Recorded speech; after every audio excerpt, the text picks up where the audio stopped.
Hello friends, कैसे हैं आप सब। आई होप कि आप सभी लोग अच्छे होंगे। फ्रेंड्स, आपके अपने चैनल बीपीएससी टीचर अजहर में और इस नई क्लास में मैं आप सभी लोगों का तहे दिल से स्वागत करता हूं।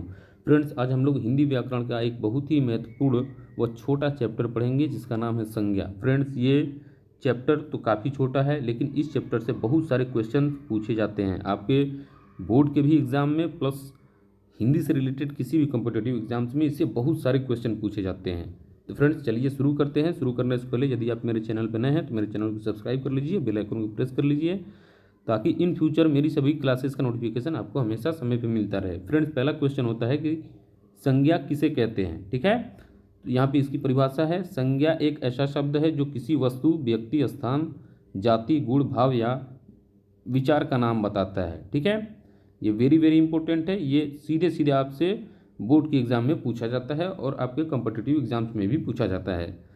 संज्ञा की दूसरी परिभाषा है, दूसरे शब्दों में किसी प्राणी, वस्तु, स्थान, भाव या गुण के नाम को संज्ञा कहते हैं। ठीक है, ये दोनों परिभाषाएं वेरी वेरी इंपॉर्टेंट है। आप लोग दोनों में से किसी भी एक परिभाषा को लिख सकते हैं, आंसर कर सकते हैं। आगे चलते हैं फ्रेंड। दूसरा सबसे मोस्ट इंपॉर्टेंट क्वेश्चन होता है फ्रेंड्स कि संज्ञा के कितने भेद होते हैं। ठीक है, तो संज्ञा के 5 भेद होते हैं। आप लोग याद रखेंगे, ये मोस्ट इंपॉर्टेंट है। ठीक है, ये मोस्ट इंपॉर्टेंट है, आप लोग इसे याद रखेंगे। ठीक है, पहला है व्यक्तिवाचक, दूसरा है जातिवाचक, तीसरा है भाववाचक, चौथा है समूहवाचक और पांचवा है द्रव्यवाचक। ये संज्ञा के 5 भेद हैं जो वेरी वेरी इंपॉर्टेंट है। ठीक है फ्रेंड्स, आगे चलते हैं।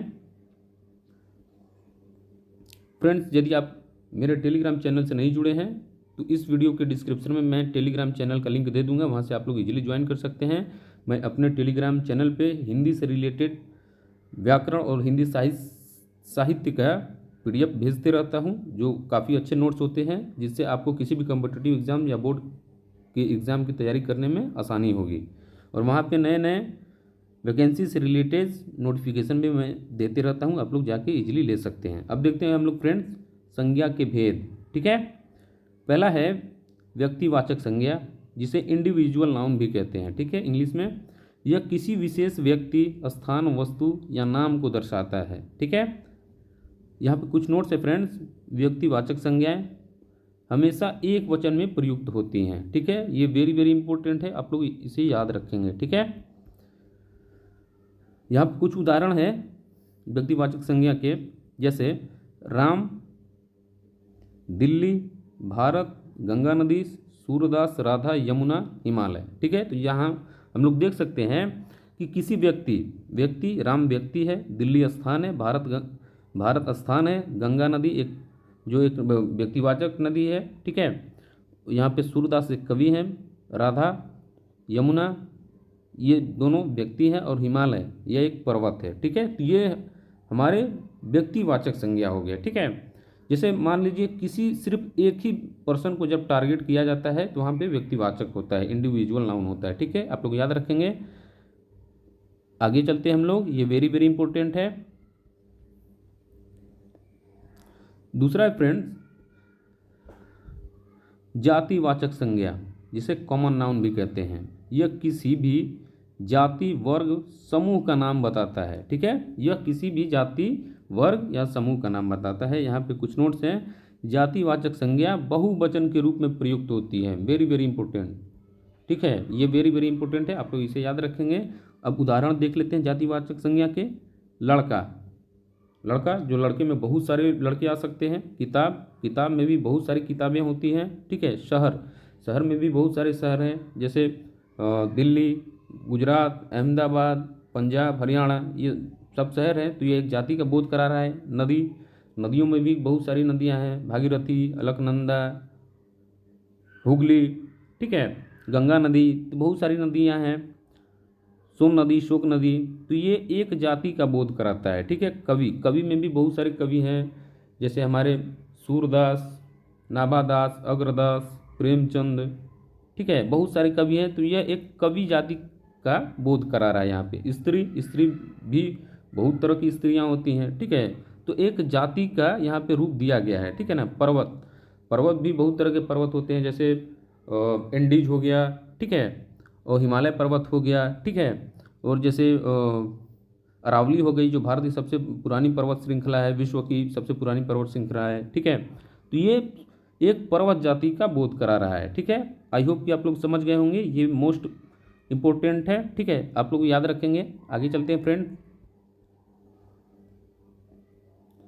तीसरा है फ्रेंड्स भाववाचक संज्ञा, जिसे एब्स्ट्रैक्ट नाउन कहते हैं। ठीक है, यह किसी भाव, गुण, अवस्था या विचार को दर्शाता है। ठीक है, अब इसका उदाहरण देख लेते हैं, जैसे सुंदरता, गरीबी, अमीरी, प्रेम, ईमानदारी, जवानी, बचपन, बुढ़ापा। ठीक है, यह किसी पर्सन, जैसे मान लीजिए कोई व्यक्ति है तो उनके जो भी भाव होते हैं, विचार होते हैं, वो उसको दर्शाता है। जैसे कोई पर्सन है तो वो सुंदर है, तो वो पर्सन गरीब है तो वो पर्सन अमीर है तो अमीरी भी हो जाएगा। वो पर्सन काफ़ी लोगों से वो व्यक्ति प्रेम करता है। ठीक है, वो जो व्यक्ति है वो ईमानदार भी है। ठीक है, जवानी, बचपन, बुढ़ापा, मतलब किसी भी व्यक्ति से रिलेटेड उसके जो भी भाव निकलते हैं या जो भी भाव होते हैं या विचार होते हैं, उसे ही भाववाचक संज्ञा कहा जाता है। ये मोस्ट इम्पोर्टेंट है और इसी में लोग कंफ्यूज करते हैं। ठीक है, तो आप लोग इसे अच्छे से याद रखेंगे। ठीक है, आगे चलते हैं फ्रेंड्स। चौथा है